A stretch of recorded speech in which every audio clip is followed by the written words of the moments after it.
Halo, masih dengan Teguh dari Live Video. Kali ini saya akan menjelaskan bagaimana teman-teman bisa mendownload kemudian menginstal file Blender dari link yang sebelumnya sudah saya jelaskan.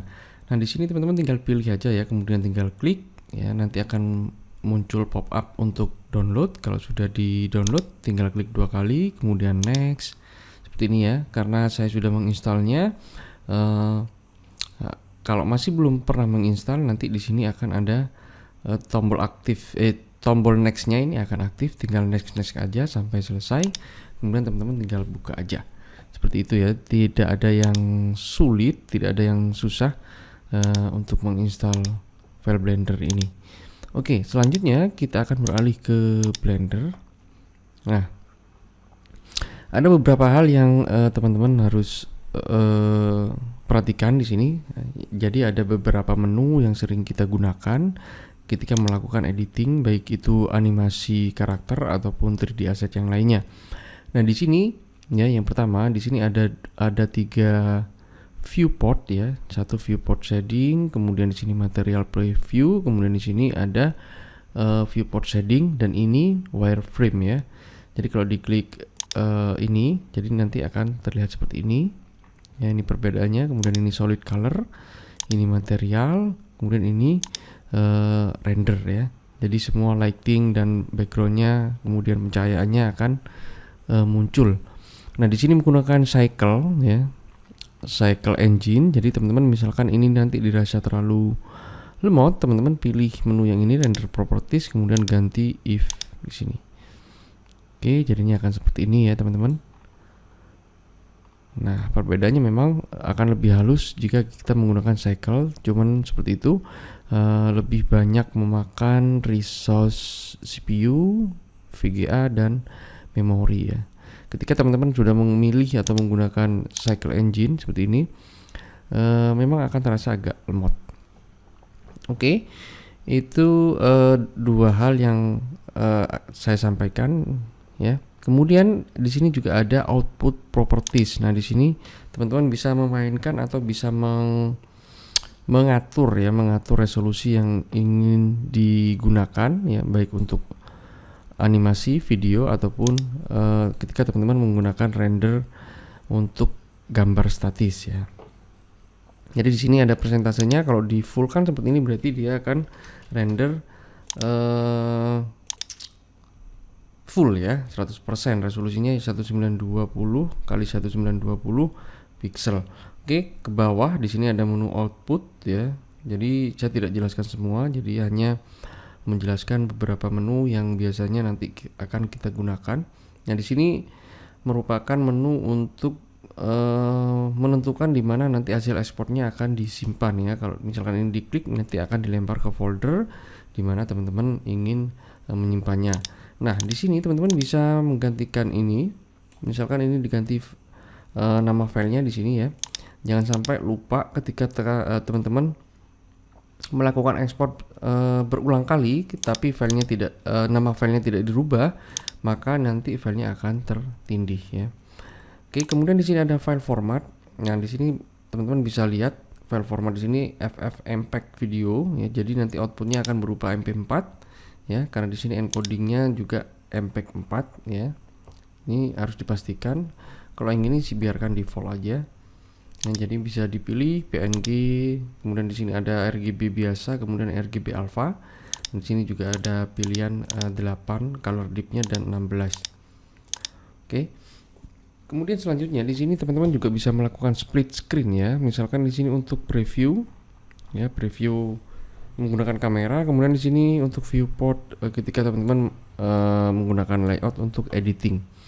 Nah, di sini teman-teman bisa menggunakan show overlay. Maksudnya di sini teman-teman bisa menghidden semua apa ya istilahnya ya, tool ya yang ada di sini, kayak lighting, kemudian kamera, kemudian armatur ya. Ini nanti akan terhidden, bukan hilang ya, jadi terhidden. Oke, berikutnya split screen ini bisa dilakukan di menu vertikal seperti ini ya. Nah, jadi bisa di split. Kalau ingin mengembalikan, klik kiri, tahan seperti ini. Kemudian yang bawah ini juga bisa di split ya. Klik kiri, tahan, kemudian geser ke atas, sorry, yang bawah ya. Sebentar, kurang pas ini. Nah ini nggak bisa karena ini jadi satu ya. Nah seperti ini ya contohnya. Oke, kemudian di sini misalkan diganti shading atau shader editor, jadinya akan seperti ini. Kalau mau kembaliin, teman-teman tinggal klik kiri, tahan, kemudian arahkan ke bawah mouse-nya. Oke, teman-teman bisa melihat screen case saya di sini. Jadi saya mencet apa, tombol apa, nanti akan terlihat. Oke. Selanjutnya, misalkan di sini ada menu animasi dan ternyata punya teman-teman nggak muncul ya, nggak muncul. Nah, misalkan seperti ini, object mode dulu, kemudian kita pilih menu edit, kemudian preference. Nah, di sini teman-teman bisa klik animation. Kita coba cari. Nah, ini ya. Di sini ya, ada animation push library. Nah, memang ada tanda centangnya seperti ini. Teman-teman bisa abaikan karena ini masih tahap development ya. Jadi masih belum sempurna, tapi sudah bisa digunakan. Jadi cari yang ini kemudian dicentang. Nah, menu di sini animasi ini tidak akan muncul kalau di posisi object mode. Jadi teman-teman tinggal klik di sini, kemudian push mode, maka di sini akan muncul. Oke, yang berikutnya teman-teman ya yang biasa saya gunakan itu di sini menu render ya, menu render, kemudian render image, render animation, ini untuk merender statik dan animasi. Nah, mungkin itu ya menu-menu yang biasanya saya gunakan. Kemudian di sini juga ada menu layer file ya. Jadi di sini ada collection. Ini istilahnya collection ya. Collection. Jadi teman-teman bisa klik di sini untuk memperbanyak ya. Sepatu rambut ini sebenarnya nggak ada isinya ya koleksinya. Oke, nanti mungkin teman-teman menemui beberapa file yang tidak ada namanya ya. Jadi memang waktu itu pas waktu mengerjakan belum sempat untuk merename semuanya.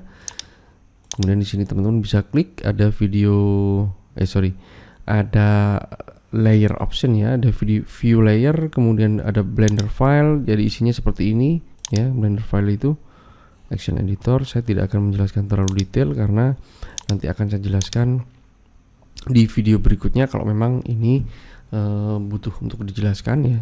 Jadi saya menjelaskan menu-menu yang sering akan teman-teman gunakan. Oke.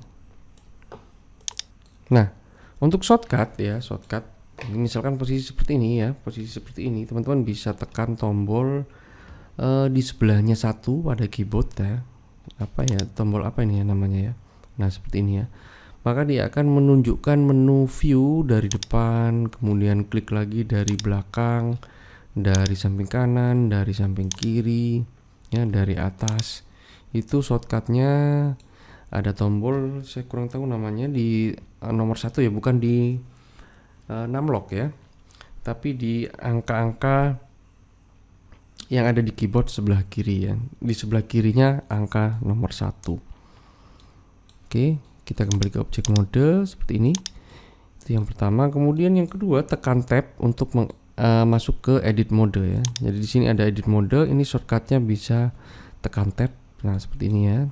Klik dulu objeknya, misalkan di sini objeknya, kemudian tekan tab. Nah, maka dia akan ada pada posisi edit mode. Oke, untuk push mode teman-teman bisa menggunakan control tab ya. Tapi teman-teman harus klik dulu armaturnya seperti ini, control tab. Maka dia akan langsung ke push mode. Oke. Nah, selanjutnya di sini teman-teman bisa lihat lighting ya. Misalkan teman-teman ingin memainkan lighting, tinggal klik aja. Kemudian di sini ada simbol data properties, tinggal klik aja seperti ini. Kemudian ada power di sini, bisa teman-teman mainkan. Misalkan terlalu terang ataupun kurang terang ya, teman-teman bisa mainkan angkanya di sini. Bisa klik kiri tahan ya. Bisa digeser kanan kiri, atau bisa mainkan panah kanan kirinya, atau teman-teman bisa ketik aja di sini seperti itu ya. Oke, jadi itu mungkin menu-menu yang bisa teman-teman gunakan nanti sambil jalan. Kalau misalkan ada menu yang memang belum saya sebutkan saat ini, nanti akan saya jelaskan di video berikutnya. Oke, sekian tutorial ini, terima kasih.